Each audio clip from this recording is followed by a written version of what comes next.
Welcome to Shadow Scribe. Tonight let us step gently into a place where the veil between day and night softens like silk, and dreams wait patiently beneath silver-leaved trees. I'm so glad you're here. Maybe you've had a long day, filled with noise, movement, or wandering thoughts. Maybe you're here because sleep feels far away, like a star just out of reach. But here, in this space, you don't need to do anything. You don't need to be anywhere. Just breathe, slowly, and let the hush of the forest welcome you in. This story, The Whispering Woods, a fairy's lullaby for sleep, was made just for you, and others like you who need a quiet escape, a soft story, and the sound of leaves that never rush. If you find yourself relaxing as you listen, I'd love to know. What kind of stories help you sleep best?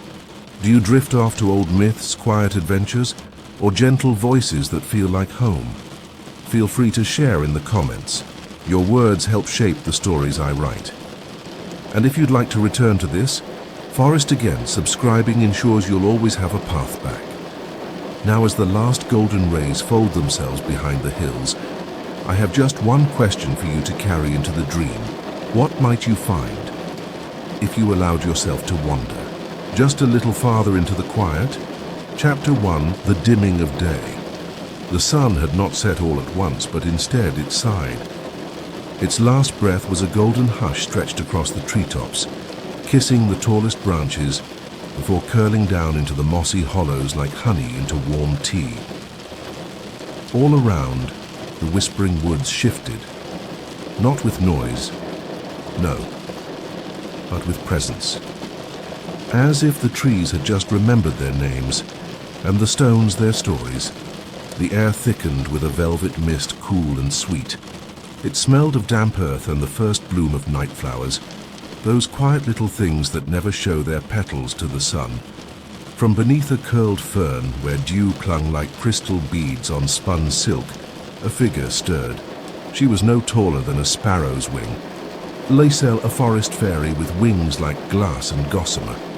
Wings that shimmered not with light, but with memory, of laughter caught in branches and lullabies hummed beneath mushrooms. She rose slowly, stretching as a cat might stretch after. A warm nap, her wings unfurling with a sound like a sigh inside a dream.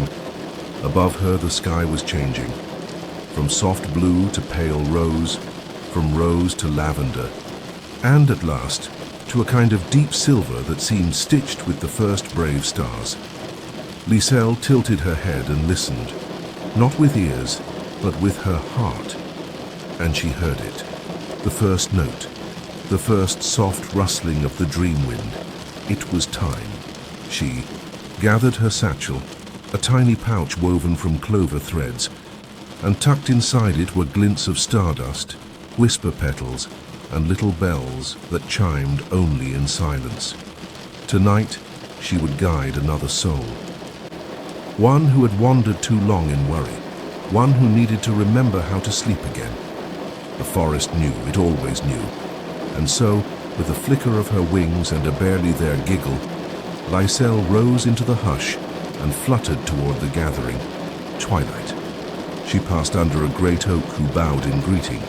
She slipped between vines that parted gently, and as she moved, the forest itself seemed to breathe around her, each leaf and stone and blade of grass exhaling slowly, as if saying, "Rest now. It's safe here." A fox curled tighter in its den. An owl turned once on its perch and then settled. Somewhere water trickled over polished stones, soft as a lullaby, and the sky, now dusted in starlight, watched it all in stillness. There was no rush in the whispering woods. Here the night was not something to fall into, it was something to be welcomed, like a favorite blanket drawn up to the chin. And Lyselle, she was its weaver. She flitted to the edge of a mossy clearing, where fireflies hovered like thoughts not yet spoken. There she waited, because someone was coming, someone whose heart had grown too noisy, someone whose feet had carried them far, but whose soul was tired of running. Maybe it was you, and that's all right. Because in this forest you don't need to be strong. You don't need to figure anything out. You only need to be here. Lyselle closed her eyes and whispered into the dusk. Let them find me gently. Let their heart hear mine.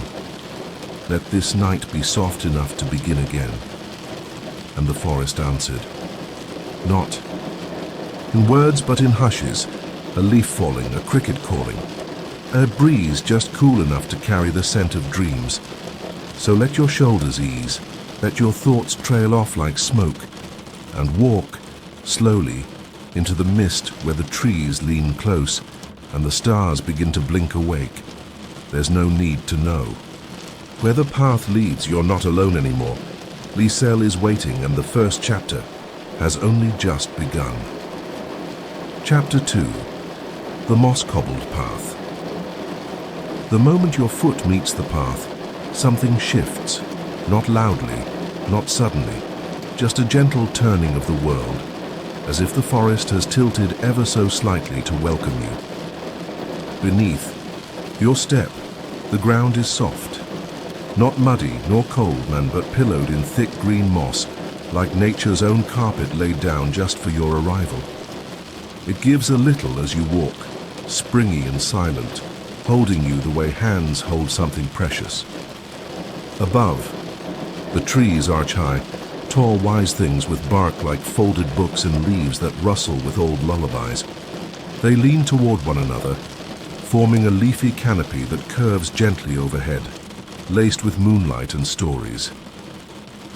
This is the moss-cobbled path, and every step you take along it carries you further from the weight of the waking world, and closer to the rhythm of something slower, kinder, and impossibly old. Lyselle drifts just ahead, never too far. Her wings don't flap, not really. They shimmer in the hush, each movement more suggestion than motion, like a thought taking shape in twilight.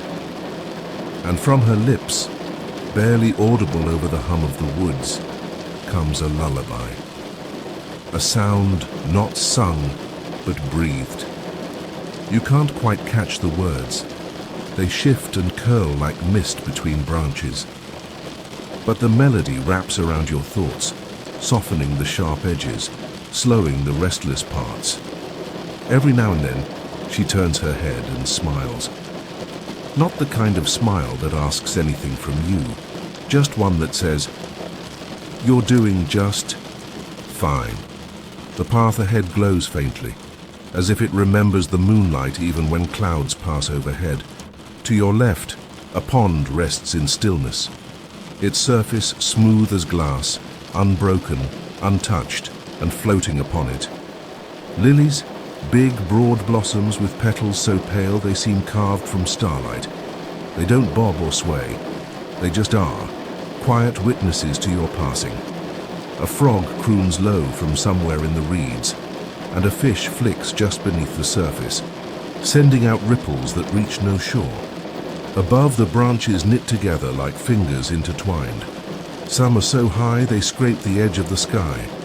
Others dip low enough for you to brush your fingers along their moss-draped bark, soft and cool like velvet left in moonlight. Fireflies bob through the air in loose spirals, tiny lanterns without fuel or flame. They blink lazily, in no rush, at all, as if time here moves by heartbeat rather than by clock. Their light isn't bright, just enough to see by, enough to trust. And still, Lyselle hums. Her voice mingles with the soft rustle of leaves, the distant bubbling of water, the occasional owl call like a question whispered and answered by silence. She speaks at last, not with her lips, but within your mind. A language, older than speech, made of feeling and light. The forest sees you, not the you think you must be, but the quiet you, the tender you, the true you. Her words brush gently against your thoughts, like feathers across your cheek. You walk on, not because you must, but because it feels good to move this way. With no direction but forward, no pace but slow, no company but calm. Soon, the path curves, cradled by roots that rise like sleeping giants. Each step between them is guided by moonlight caught in dewdrops. You pause by a tiny brook, a ribbon of water trickling over stones the color of dusk. The sound is delicate, like someone gently stirring sugar into tea. You kneel to touch it. The water is cool, pure, alive. It runs over your fingertips and seems to whisper secrets, not in words but in quiet belonging. Lyselle lands beside you on a reed, her weight so light the stem barely bows. She watches you, her eyes full of the patience only a being of dreams could have, and then she says softly, "You don't have to hold everything, not all the time." The brook gurgles in agreement. The fireflies nod in silent rhythm. You rise again and continue. The path is narrower now but never unfriendly. Overhead, a branch heavy with night blossoms stretches down, and you duck gently beneath it. Its petals trail across your shoulder, cool and soft, with a scent like sleep and something almost remembered. You notice how quiet your thoughts have become, not gone, just slower, like leaves drifting on a pond. Up ahead, the trees part ever so slightly, and there beyond the branches, a pool of light, not sunlight, something softer, something made of glow and hush and wonder. You don't need to ask where it leads, you know, because you've followed the moss-cobbled path this far, because you've walked without needing a reason, because something deep within you has begun to trust again. Lyselle hovers at the edge of the clearing, her wings catching the glow. She holds out one hand, tiny, glowing faintly with star pollen. You don't need to take it, but if you do, you'll feel it. The warmth, the welcome, the wordless promise that this journey is only just beginning. Chapter 3. The Hollow Tree's Secret. The clearing greets you with a hush. It is not empty, only reverent, as though the forest itself is pausing to listen. In its center stands a tree, but not just any tree. This one is older than storms, older than songs. Its bark is thick with time, knotted with stories. Its roots unfurl like the hems of an ancient robe, spread out in all directions, anchoring it to the gentle curve of the world. You stand before it as dusk deepens into true night, and Lyselle, drifting by your shoulder, places her palm on the bark. It glows faintly beneath her touch, as if her fingers have remembered the language the tree has always known. A soft sound follows, not a creak nor a groan, but a sigh. A gentle exhale like the tree is letting you in. A seam opens in the bark, thin and tall, just wide enough to slip through. Lyselle gives a quiet nod, and together you step inside. It's not dark, not truly. Within, the hollow heart of the tree is a room, not carved but grown. Its walls curve around you in warm amber tones, ribbed with wooden veins that pulse faintly with golden light.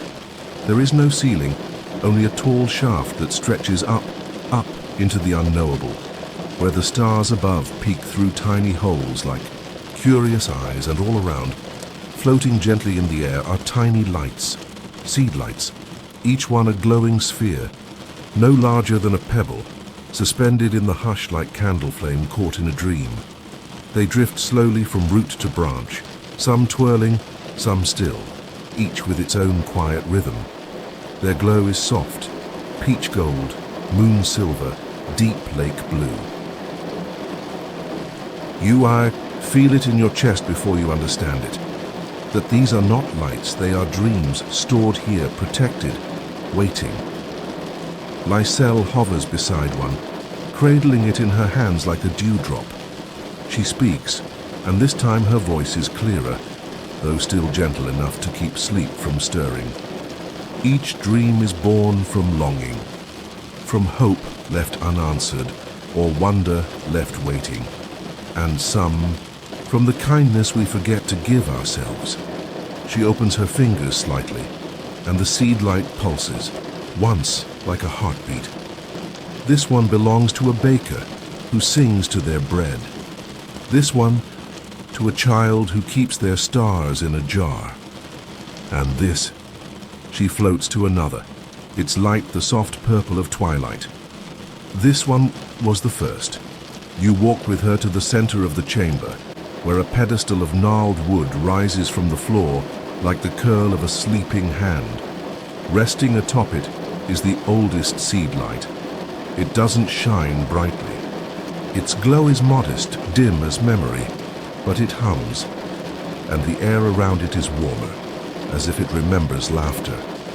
Lyselle closes her eyes and begins the story. When the world was young, it dreamed only in wind and waves. But one night, beneath, a sky still learning to hold stars, a wish was whispered by a lonely creature who had never heard its own name. The creature lay beneath a branch, cold but curious, and it asked the night, "Can something be kind even if I have not seen it?" The night did not answer with words. Instead, it wrapped around the creature like a soft shawl. And as the creature fell into sleep, it dreamed of warmth, of firelight, of hands holding theirs, even if only in thought. That was the first dream, not of riches nor glory, but of being seen and held. The forest remembered it, and it built this chamber to keep it safe. So when others came, weary or wandering, they would find their way here, and the dream would hum its quiet melody, a lullaby for the soul. Lyselle opens her eyes. The old seedlight flickers, as if nodding in agreement. You don't speak. You simply breathe. And in this space, breathing feels like enough, like a kind of worship, like participation in something holy and small. The air inside the hollow tree smells faintly of honey, of old wood warmed by sunlight, of dreams dreamt long ago and never forgotten. You lie down on the moss-covered floor because it feels natural to do so. And above you, the seedlights continue to drift in slow constellations. You could fall asleep here, easily, completely. Lyselle sits cross-legged on a branch, wings folded like silk. She watches over the seedlights, over you, not with vigilance, but with presence. Like a lullaby that never ends, just quiets. One of the seedlights drifts down toward you. It hovers just above your chest, and though you do not touch it, you feel it. The warmth of it, the recognition. It is not a dream you've had, but it could be a dream meant for you. Kept safe until the night was ready, you close your eyes, and for a moment, just one breath, you are the creature in Lyselle's story, asking the night if something kind could exist, even if unseen, and the night now as then answers you, not with words, but with stillness and wonder. Chapter 4. The Lake of Sleeping Stars. There is a sound, so soft, you almost miss it. A hush, a hush, a hush, like starlight lapping gently at the edge of the world. The door in the tree closes behind you with a sigh, and you step once more into the night. The air is cooler here, fresh, like mint on your tongue. Still but not empty. The forest breathes beside you, slow and serene. Lyselle floats ahead, her wings trailing sparkles like fallen snow. She does not speak, not yet. There is no need for words when the world is speaking so clearly. Beneath your feet, the moss gives way to velvet grass, and then to smooth stones, polished round by time and tenderness. You hear it before you see it, the lake, and when you do, it takes the breath from your body in the gentlest way. Not with awe, but with quiet recognition, as though you've returned to a place you've always known. A vast mirror stretches before you, not of glass, but of still enchanted water. So still, in fact, that the stars above have wandered down into it, and now they float there, perfectly reflected, unmoving. Dreaming, the surface does not ripple unless you do, and when it does, the stars do not break apart. They sway, as if yawning, stretching, rolling over in their sleep.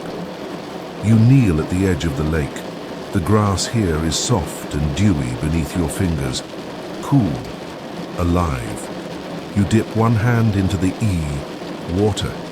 It is neither cold nor warm, but the precise temperature of a memory, something you once felt as a child. On a calm summer night, at the edge of something infinite, the ripples roll outward from your touch, and the stars shimmer in response, like an orchestra tuning its final note before silence. Lyselle settles beside you. Her glow is soft now, silvered by the reflection below.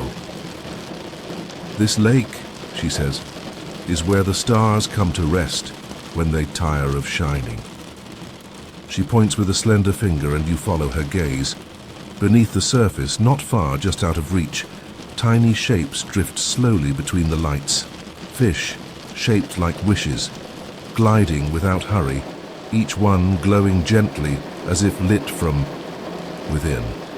Some are the color of moonlight, others of candle flame or frozen petals. Their fins flutter like lace, their eyes blink slowly, once every dream. "They feed on hopes unspoken," Lyselle whispers.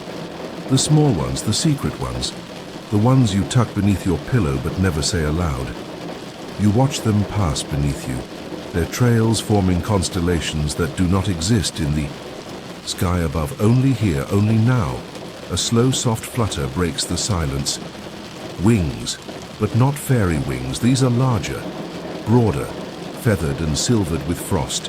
A pair of swans drift down from above, but not ordinary swans. Their wings shimmer as if woven from moonlight. Their eyes glow faintly, and each movement sends silvery ripples across the lake. They land without a sound. Their webbed feet touch the surface like sighs, and then they drift, one after the other, across the water's sleeping skin. Lyselle watches them with a smile. "They carry dreams on their backs," she says, "the big dreams, the dreams that take lifetimes to bloom. The swans leave trails behind them, not ripples but threads, glistening silken trails of light that linger long after they pass. As you watch, you feel your shoulders loosen, your breath slow. The ground beneath you feels not like earth, but like something gentler, a cushion made of night and memory." Lyselle hums a tune. No lyrics, just tone. Low, lilting, lullaby sweet. It blends with the sound of the water and the wind and the whispering trees behind you. It is a song not meant to be remembered, only felt. "Would you like to try?" she asks suddenly. She gestures toward the lake, and before you can answer, she takes your hand and places a tiny glimmering feather into your palm. It is soft as breath, weightless, cool, and yet it warms your skin. "Place it in the water," she says. You do gently. The feather lands and floats, and then, from the spot where it rests, a small glowing shape begins to form. Another dream fish, this one, yours. It swirls once in a slow circle, then dives beneath the surface, joining the others in their slow, luminous dance. "It will wait," Lyselle says softly, "until you are ready to dream it." She places a hand on your back, between your shoulders, and for a moment, there is nothing to carry. No thought, no fear, no future or past, just you, the lake, the stars, the hush, and the deep, endless calm of being held. The swans drift farther across the lake until they become little more than silver brush strokes in the dark. The dream fish settle beneath the surface, and the stars begin to still once more, each finding its place, its breath, its sleep. You lie back on the grass beside the lake, the sky above, the lake below, and you, suspended in between, as though the world is a cradle, rocking you toward slumber. Lyselle hums again, this time quieter, this time closer, and the hush of the lake becomes your breath. In and out, slow and slower, until the lake no longer ripples and the stars no longer stir. Chapter 5. The Lullaby Ferns. The stars are quieter now. As you rise from the lakeside, slowly without urgency, you feel their hush settle into your bones. A softness, a silence that hums inside the heart. The path ahead is barely visible, a thread of silver woven through the dark, but there is no worry in you anymore, no rush. The woods are watching kindly as they always have. Lyselle walks beside you this time, not ahead, not leading, just walking. With you. The sound of your footsteps on the moss returns, light as breath on velvet. The forest deepens. Taller trees, more ancient, their bark thick with age and memory. The canopy above has shifted into darker green, punctuated by little windows of starlight that drip softly onto the leaves. And then you begin to hear it, a music, but not from instruments, not from anything made by hands. It begins as a hush that undulates gently through the trees. Then it hums, low, like wind through reeds, or like someone humming to themselves in the next room while folding linens. "We're close," Lyselle whispers, her voice a mere ripple over the quiet. You follow her around a bend in the path, past a curtain of weeping willows, and into a clearing washed in silver blue light. Here, the wind carries its own lullaby, not made of notes or words, but of release. Before you, a grove of ferns stretches outward in soft green waves, thousands of them, each one a whisper, each one moving gently, not from your presence, but from the breath of the woods themselves. The wind slides through their fronds like fingers through harpstrings, and the sound they make, oh, the sound is like the very edge of sleep, not quite song, not quite silence, a feeling in the shape of music. The air smells of rain. But it has not rained. Not yet. It smells like something about to let go, like tears that have not fallen. Lyselle kneels beside the nearest fern. She places her hand gently on its feathery fronds, and you see how they curl toward her, as if recognizing her touch. "This," she says, "is where sorrow comes to rest." She brushes the tips of the fern with her fingers. We all carry little aches, worries like stones in the shoes of our thoughts. Questions unanswered or goodbyes never spoken. The ferns listen, and they take it all, softly, as if it were nothing more than dew. You kneel beside her. Your hand rests on another fern. It feels like silk, cool, alive. And you feel, just for a moment, something loosen inside your chest. Some tightness you hadn't even known was there. "Try," Lyselle says softly, and you do. You close your eyes. You listen to the lullaby of the wind, and you think, not in words, but in feeling. You think of the heaviness you carry. Perhaps it's something small, an old regret, a tired worry, a sadness you haven't dared to name, or perhaps it's something bigger. You don't need to explain it. You don't even need to understand it. You only need to feel its shape and let that feeling drift down like a leaf into your hand. And then you press your hand to the fern. It curls in response. A soft, slow movement, as if it is drinking in your sorrow, and in a way, it is. "The ferns don't judge," Lyselle whispers.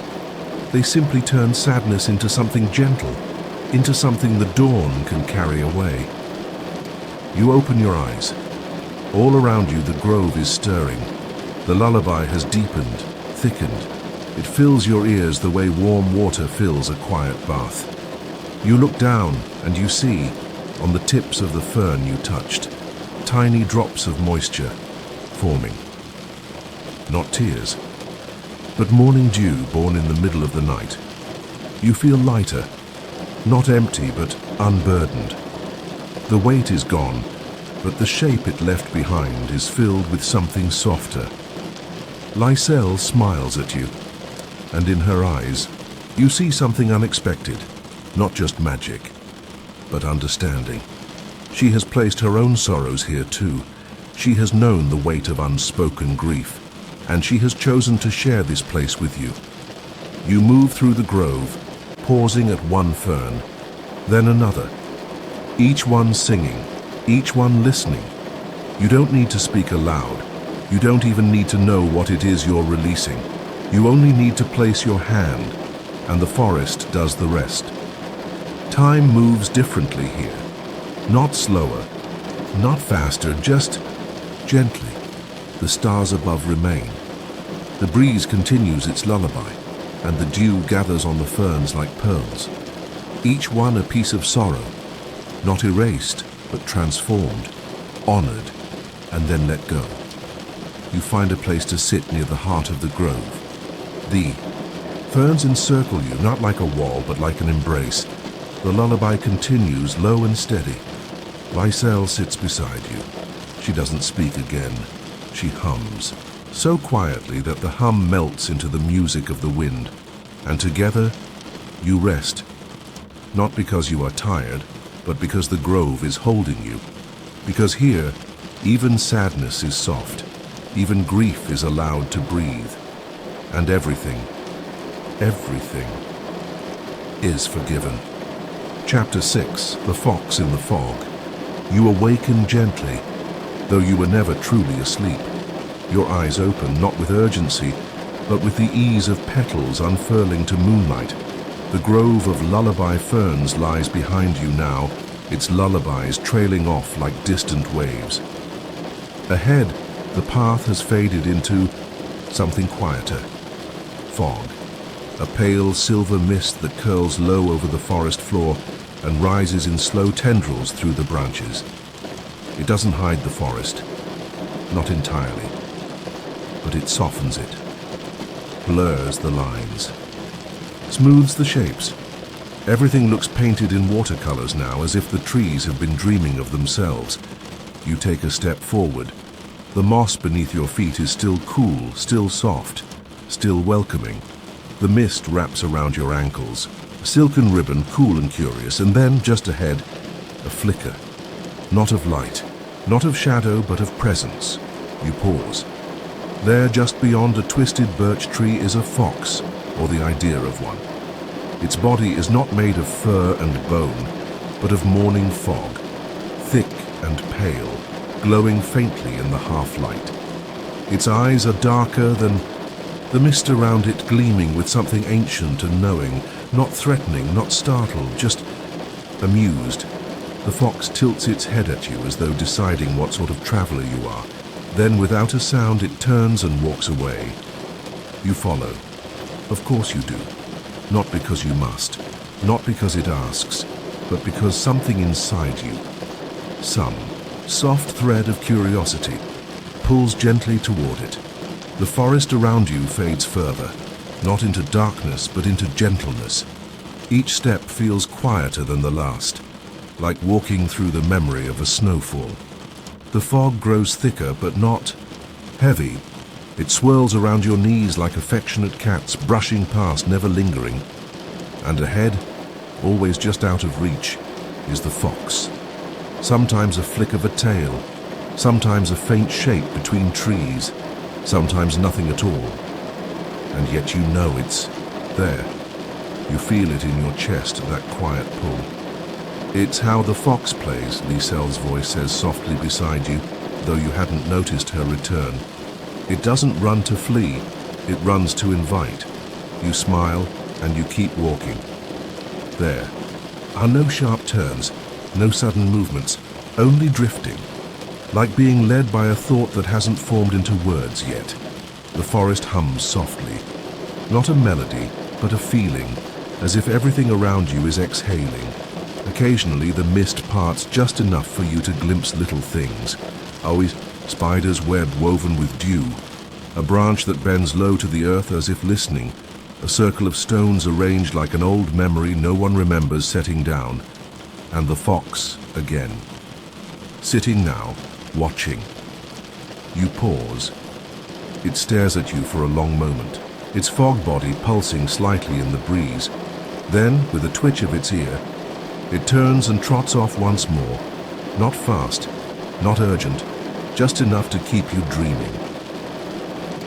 You follow again, deeper into the fog, until the trees fade behind gauzy veils, and the earth beneath your feet feels lighter somehow.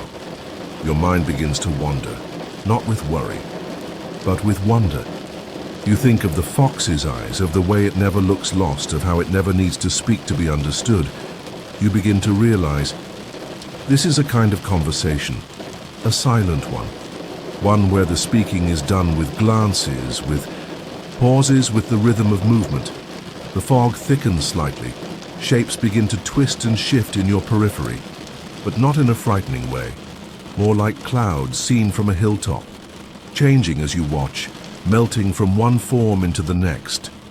You see faces sometimes, animals, things you can't quite name, all of them soft, all of them slow, as if the forest is trying to tell you stories with its breath, and always the fox remains ahead, guiding, winding, waiting.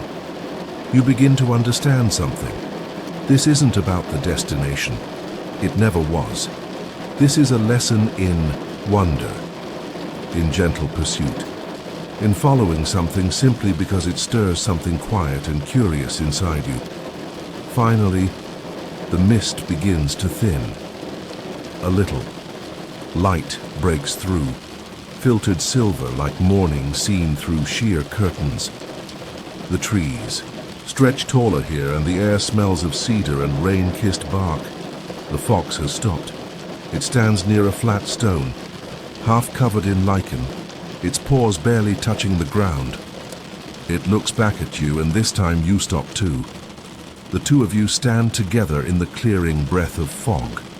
No words, no sounds but the wind, whispering gently between the leaves. Then, the fox does something surprising. It sits and waits. So you do the same. You sit on the moss. Feel its coolness seep into your bones. Feel the stillness settle over your shoulders like a soft blanket.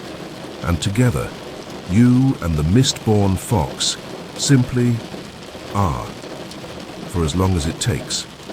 No chase, no answers, just the comfort of presence. Eventually, the fox rises. It flicks its tail once, and then it walks into the mist. You do not follow this time, not because you're finished, but because something in your heart has shifted.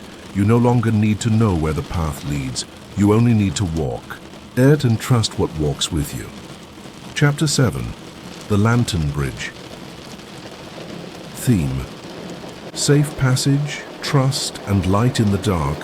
You stand at the edge of something vast, not dangerous, but deep, wondrous in its scale, dark in its silence. Before you, the forest parts like a breath held, and you find yourself at the rim of a ravine. A great chasm stretches wide and solemn beneath the star-swept sky, its floor swallowed in shadow, its walls veiled in climbing ivy and ancient stone. The stillness here is different. It's not the hush of sleep, but the reverent quiet of something sacred. You do not feel afraid, not truly, but you do feel small and still. Beside you, Lyselle's presence glimmers into being. She says nothing at first, only hums that half-heard, lullaby that always seems to come from the wind, the leaves, your own heartbeat. Then slowly a glow begins to appear. One light, then another. Then another. Suspended in the air before you, a lantern sways, glowing warm and amber soft, its glass shaped like a teardrop of sunlight. Then a second joins it, then a third, and together they begin to form a path, not made of wood, not of stone, but of light, a floating bridge of lanterns, each bobbing gently, linked by threads of silver too fine to see. They stretch in a graceful arc across the darkness. Each lantern hovers just above the next, a gentle step suspended in twilight. The bridge shimmers as it sways, a gentle rhythm in time with the breeze, and the stars, those soft companions of dreamers, seem to lean in closer now, drawn to the golden light. You look at Lyselle. She smiles, not with her mouth but with her eyes bright and kind and moonlit. "This is the place where dreams cross over," she says in a whisper you feel more than hear, "where the soul chooses to trust the light beneath its feet." You hesitate just for a moment, because the bridge looks impossibly delicate, because the ravine is wide, because your thoughts are heavier than you remembered. But then Lyselle steps forward, light as a snowflake, and places a bare foot on the first lantern. It holds, not just her, but the moment. A hush falls deeper. She turns to you, her voice no louder than a breeze. The lanterns know the weight of wonder. They were never made to carry fear, only hearts. You take a breath, then another, and you place your foot on the first glowing orb.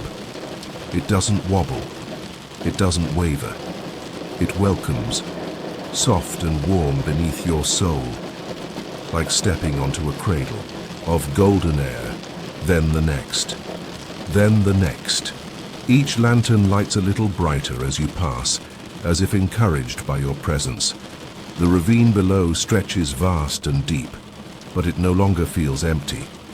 It feels waiting, like a dream holding its breath. Stars drift around you now, not only above but below, their reflections dancing in some hidden current of wind and silence. You're not walking on the bridge, you're walking with it.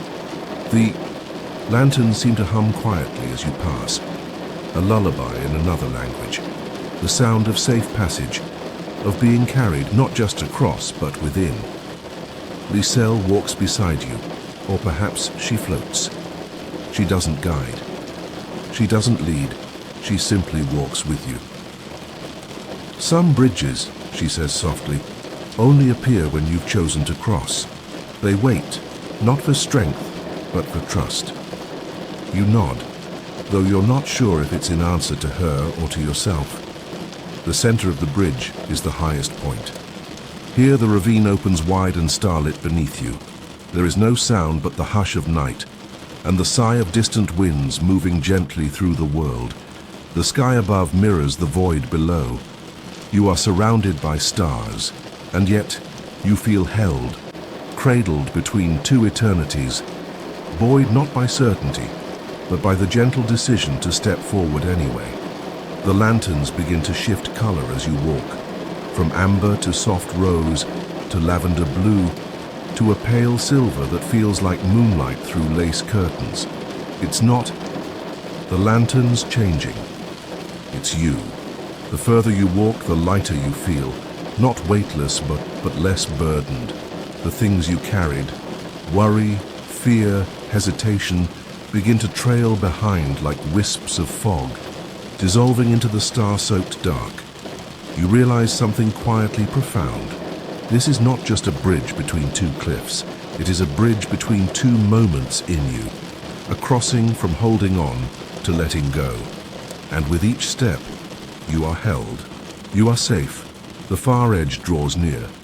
The final lantern waits, glowing soft and low like a final kiss on the brow. You step down onto moss once more, but not the same moss you left. This side is quieter, not because there is no sound, but because you have grown quieter. Lyselle lingers just behind you now. Her wings shimmer once, then fold with the hush of paper fans. "The night is long," she says, "but the light is faithful." You look back once, just once, to see the lantern bridge slowly dim, not disappearing, but settling back into sleep like a story told once more, then tucked away. You feel no sadness watching it go, only a soft, warm hush in the quietest part of your chest, and you walk on, not toward something, but with something. Chapter 8. The Mushroom Village. The forest bends low with comfort here, branches sweep like curtains drawn lovingly around a secret space, soft, mossy, round-edged and slow. As if time itself took a breath and sat down to rest. A faint golden light glows ahead, not sharp or bright, but flickering and friendly. like candlelight behind a leaf. You follow the scent of warm earth and sweet mint, and soon you see them, the mushroom folk. Tiny beings no taller than your hand, with round caps speckled like freckles, cloaks of bark and button stitch, and lanterns made of firefly glass. They hum as they work. A sound like wind chimes in, the distance, or the happy murmur of a stream under stone. Their village isn't built exactly, it grows. Little homes tucked into the curled roots of grand old trees, tiny doors framed with moss, chimneys puffing lavender smoke into the still. Air toadstool umbrellas tilt politely over porches. Bridges of bark and berry twine arc over puddles that reflect the stars. It is not loud, this place. It is soft, kind, as if the whole village knows you're tired and has decided to throw a party made entirely of hush. One of the mushroom folk sees you first, a sprightly fellow with a cap like marbled caramel. He waves a leaf in greeting and scampers forward, his tiny feet barely pressing the moss. "You're just in time," he says with a voice like bell honey, "for midnight tea." You are ushered down a path lined with glowing stones, each no bigger than a pebble, each warm as a hug. Tiny chairs have been set in a ring beneath a low-hung branch wrapped in sleepy blossoms, and in the center, a table carved from an old stump, polished smooth by time and laughter. Acorn cups are set before each seat, some already filled with steaming flower brew, the color of dusk and the smell of dreams. Lyselle is already seated on a curled mushroom bench. She's smaller now, just enough to join the circle. She smiles as if to say, "Of course I brought you here." One of the elder mushroom folk, his cap silvered with age, taps a teacup with a twig spoon and hums. "To wanderers, welcome. To sleepers, sweet dreams. To friends not yet known, may we meet again in another dream." Everyone clinks their cups in slow motion. Even the cups seem sleepy. Even the tea feels like it's humming a lullaby. You sip. It tastes like honey and thyme and some forgotten comfort from childhood. Like the smell of a beloved book, or the moment just before rain. Little trays are passed around, carried on the backs of beetles with polished shells. Tiny scones, hazelnut, cakes, curled petals filled with cream. The mushroom children giggle quietly, playing leap root around the table, their laughter like bubbles in slow water. One of them climbs into your lap, a fluff-headed tot no bigger than a dandelion puff. He hands you a pebble painted like a star and says solemnly, "For when you get lost," then scrambles away with a shy squeak of joy. Lyselle watches you with a gaze full of stillness and sparkle. "Not every journey is walked alone," she says, "and not every rest must be silent." You feel it now. A warmth, not from tea or fire, but from being seen, held included. No one here asks where you've come from. No one needs to know where you're going. You are here, and that is enough. The wind moves gently through the village, rustling the leaves, twirling lanterns on their threads. A quiet game begins, mushroom folk and fireflies playing tag among the ferns, light chasing light. Music starts, soft and strange.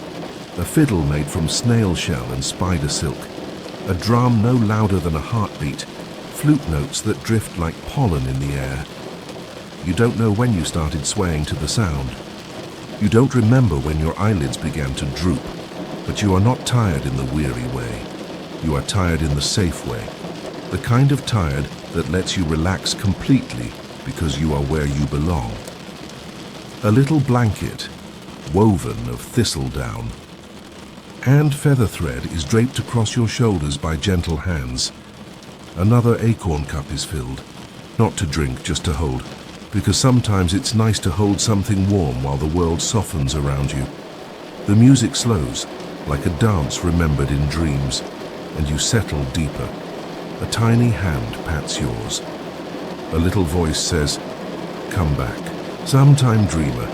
We'll save you a scone." Lyselle rises, not in haste, never in haste. She offers her hand, and you take it. The mushroom folk wave you off, some with handkerchiefs, some with blinking hats. The path beyond glows gently, lined, with mushrooms that shine like moonlight in soil. You walk slowly, heart wrapped in the hush of kindness, feet lighter than before. Behind you, the village fades into the moss and memory, but the warmth lingers, and so does the feeling that somewhere, not far at all, beneath the roots of old trees and the hush of stars, tiny friends are pouring midnight tea, waiting for you to visit again. Chapter 9. The Memory Meadow. The air changes as you walk. It carries with it something delicate. The scent of lavender warmed by an old sun, the hush of fields where the wind speaks gently, the quiet pull of something once loved. The path beneath your feet grows faint, then disappears entirely, until you are walking not on moss or stone, but on soft grass that glows with a silvery blue sheen. The meadow welcomes you without words. It opens around you like a sigh, vast and calm, carpeted with dandelions whose heads shimmer like stars caught in bloom. Each one pulses faintly, as if remembering something softly, and releasing it with every gentle breath of wind. Lyselle walks.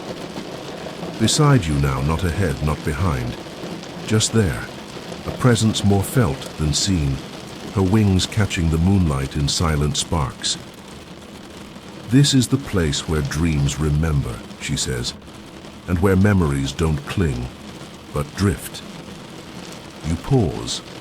A single glowing dandelion sways near your hand, its downy head a halo of sleeplight. You reach out and gently blow. Its seeds lift like fireflies, floating into the air in slow spirals, and with them comes a memory, not sharp, not exact, but soft-edged and whole in feeling. You remember a summer day, your hands sticky from fruit, laughter hidden in tall grass, and the hum of bees keeping time with your joy. You hadn't thought of that moment in years. But here, in the meadow, it returns not as ache, but as warmth, the kind that lives beneath the ribs, quiet and kind.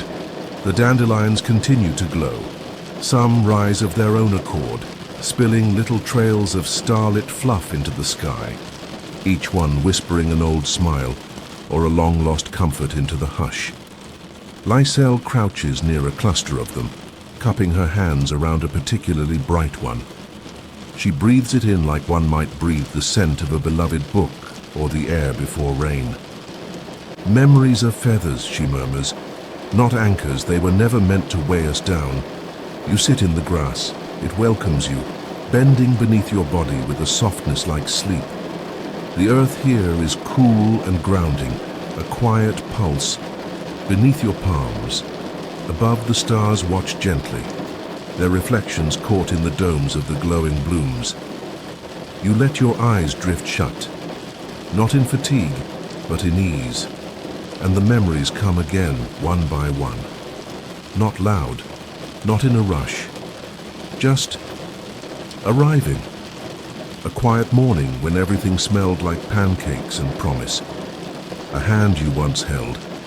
A story told under blankets with a flashlight and laughter.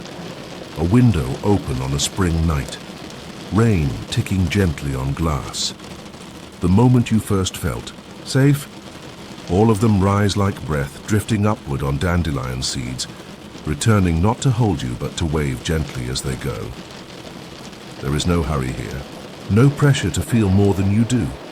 Only stillness, only the sense of being allowed to remember gently. Lyselle sits beside you now, her wings folded softly. Nothing good is ever truly gone, she says. It only changes shape, becomes light or scent, or the feeling that you are not alone. The breeze moves through the meadow, slow and rhythmic. Somewhere in the distance, a wind chime stirs, a sound like a lullaby made of time. You lie back. The sky above is scattered with stars, and among them, the drifting seeds of memory float, upward, each carrying a light, each leaving behind a sense of peace. You do not chase them. You do not cling, you simply breathe and let the sweetness settle. Somewhere far away you hear a version of yourself laughing. You do not need to know why, only that it happened, and it was beautiful, and it is still echoing. Lyselle speaks once more, her voice nearly lost in the hush of tall grass and the sigh of stars. You are not just made of moments lived. You are also made of moments remembered, and they are gentler than you think. You feel it then, not nostalgia's ache, but its embrace. You are surrounded by light, by grass, by air that smells like safety. And slowly, like a tide receding into the sea of sleep, your thoughts soften. The seeds continue to rise, carrying old joys into the heavens, each a lullaby in motion. And you drift with them, not away, but deeper into quiet, deeper into rest, deeper into the dream that loves you back. Chapter 10. The Dreaming Tree. The meadow narrows, fading into silver mist, and the path returns, not beneath your feet, but within your breath. You follow it without walking. Or perhaps you are still. And it is the world that drifts forward. The sky dims by the faintest touch, a brushing of twilight deeper than night, and then, rising out of the earth like a memory made whole, you see it, the dreaming tree. It stands in stillness, vast, quiet, older than moonlight. Its trunk is wide as a hill. Its bark glows with breath-light, a soft shimmer that pulses in time with your heartbeat. You do not remember learning the rhythm, but you share it now. Its roots spread in gentle spirals, curling like arms that welcome and never bind. Its branches go on forever, woven through the sky, holding not just stars, but sleep itself. Each leaf moves not in wind, but in silence, curling and uncurling like the hush of a lullaby. Lyselle is already here. She is smaller somehow, or perhaps it is only that the tree is so vast, so still, so complete. She stands at its base, bare feet on moss-laced root, her wings folded as if in reverence. She raises her hand, not high, not grand, just enough to beckon you close. "This is where the dream carries you," she says, voice lower than ever, almost part of the tree's breath. No need to hold on. It holds you now. You step into the cradle of the roots. They part for you, moss-covered, curving inward like a nest, like a sigh turned inward. You lie down, or perhaps you float. It doesn't matter. You are held. Above you, the canopy pulses with dim, slow glows, the kind of light that only dreams understand. Soft golds, faint blues, a sleepy green that smells like rain on quiet leaves. The stars caught in the branches no longer twinkle. They rest. They watch. Lyselle kneels beside you now. Her wings shimmer once, then fold like the petals of a night-blooming flower. She does not speak. She sings, but it isn't quite song. It's more like breath turned into warmth, wordless, ancient. The chant curls around you like a lullaby the earth has known forever. A blessing not in words, but in feeling. You close your eyes, not as an act, but as a surrender. The breath slows, the muscles soften, the thoughts untether and drift like down. Above you, a leaf detaches and floats down, spinning, glowing faintly, and landing near your heart. Inside it, a dream begins. You don't need to chase it. You don't even need to see it clearly. Only feel it, gentle, safe, woven just for you. The root beneath your hand pulses again, then stills.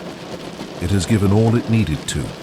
Lyselle's song fades, not into silence, but into stillness deeper than silence, into the hush that dreams use to speak. The tree breathes once more. So do you, and then nothing. but warmth and quiet and sleep. Chapter 11, The Soft Silence. A breath, a hush. A sound like the memory of wind through fern fronds no longer rustling. The forest is here, but far away now. Its heartbeat softened to the rhythm of your own. You are not walking. You are not lying. You so simply are held, suspended, drifting. Lyselle's voice is not spoken, only brushed into the air, as if her wings left trails of words too soft to hear and too gentle to forget. Sleep now. The whisper barely moves. You have wandered far enough. The wind does not carry it. It becomes it. The forest watches over you.